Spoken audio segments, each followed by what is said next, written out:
অন্নপূর্ণা ভান্ডার প্রকল্পের টাকা জুন মাসে পাওয়া নিয়ে তৈরি হয়েছে ধোঁয়াশা। এখনো পর্যন্ত রাজ্যের কোনো এলাকাতেই বিলি করা হয়নি এই প্রকল্পের ফর্ম। সেক্ষেত্রে কি জুন মাসেও টাকা ঢুকবে না?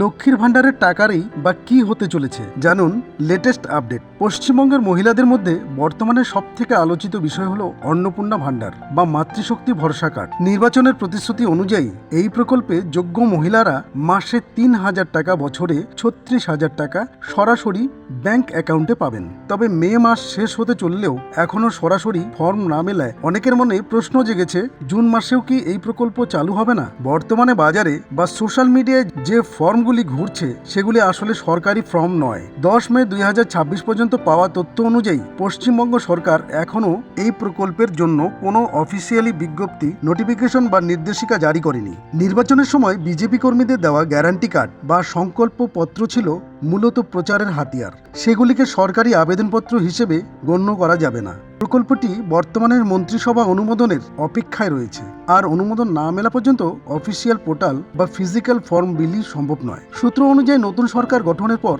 মে মাসের শেষ বা জুনের প্রথম সপ্তাহের মধ্যে প্রকল্পটি আনুষ্ঠানিকভাবে চালু হওয়া প্রবল সম্ভাবনা রয়েছে। তবে আবেদন প্রক্রিয়া শুরু হওয়া মানেই সেই মাসে টাকা পাওয়া নয়। সাধারণত আবেদন জমা পড়ার পর প্রশাসনের তরফে একটি ভেরিফিকেশন বা যাচাইকরণ প্রক্রিয়া চলে। তাই জুনে আবেদন শুরু হলেও প্রকল্পের প্রথম কিস্তির টাকা উপভোক্তাদের অ্যাকাউন্টে পৌঁছতে জুন মাসের শেষে বা জুলাই মাস হয়ে যেতে পারে। অনেকেই চিন্তিত যে লক্ষ্মীর ভান্ডার বন্ধ হয়ে যাবে কিনা। তথ্য বলছে লক্ষ্মীর ভান্ডার প্রকল্পটি বর্তমানে স্থগিত রয়েছে। অন্নপূর্ণা ভান্ডার মূলত এই প্রকল্পেরই একটি আপগ্রেড বা উন্নত সংস্করণ। যারা আগে থেকে লক্ষ্মীর ভান্ডারের সুবিধা পেতেন তাদের তথ্য স্বাস্থ্যসাথী ও আধার কার্ডের ভিত্তিতে নতুন সিস্টেম স্থানান্তরিত মাইগ্রেশন করার পরিকল্পনা রয়েছে। এই ক্ষেত্রে একটি সহজ KYC প্রক্রিয়ার মাধ্যমেই তাদের নতুন ৩,০০০ টাকার তালিকায় অন্তর্ভুক্ত করা হতে পারে। যদিও ফর্ম এখনো আসেনি, তবুও আবেদন প্রক্রিয়া মসৃণ করতে কিছু প্রস্তুতি নিয়ে রাখা জরুরি। 1. আপনার আধার কার্ডের সাথে মোবাইল নম্বর লিঙ্ক করা আছে কিনা নিশ্চিত করুন, কারণ অনলাইনে OTP ভেরিফিকেশন বাধ্যতামূলক হতে পারে।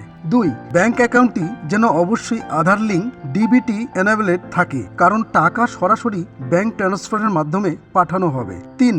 নিজের নাম, বয়স এবং ঠিকানা আধার কার্ড ও ব্যাংক পাসবুক অনুযায়ী সঠিক রাখুন। কোনো ব্যক্তিগত ওয়েবসাইট বা ভুয়ো লিঙ্কে নিজের আধার বা ব্যাংকের তথ্য শেয়ার করবেন না।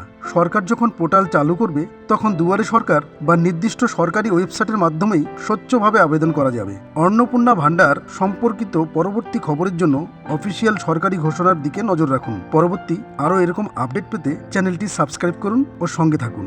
ধন্যবাদ।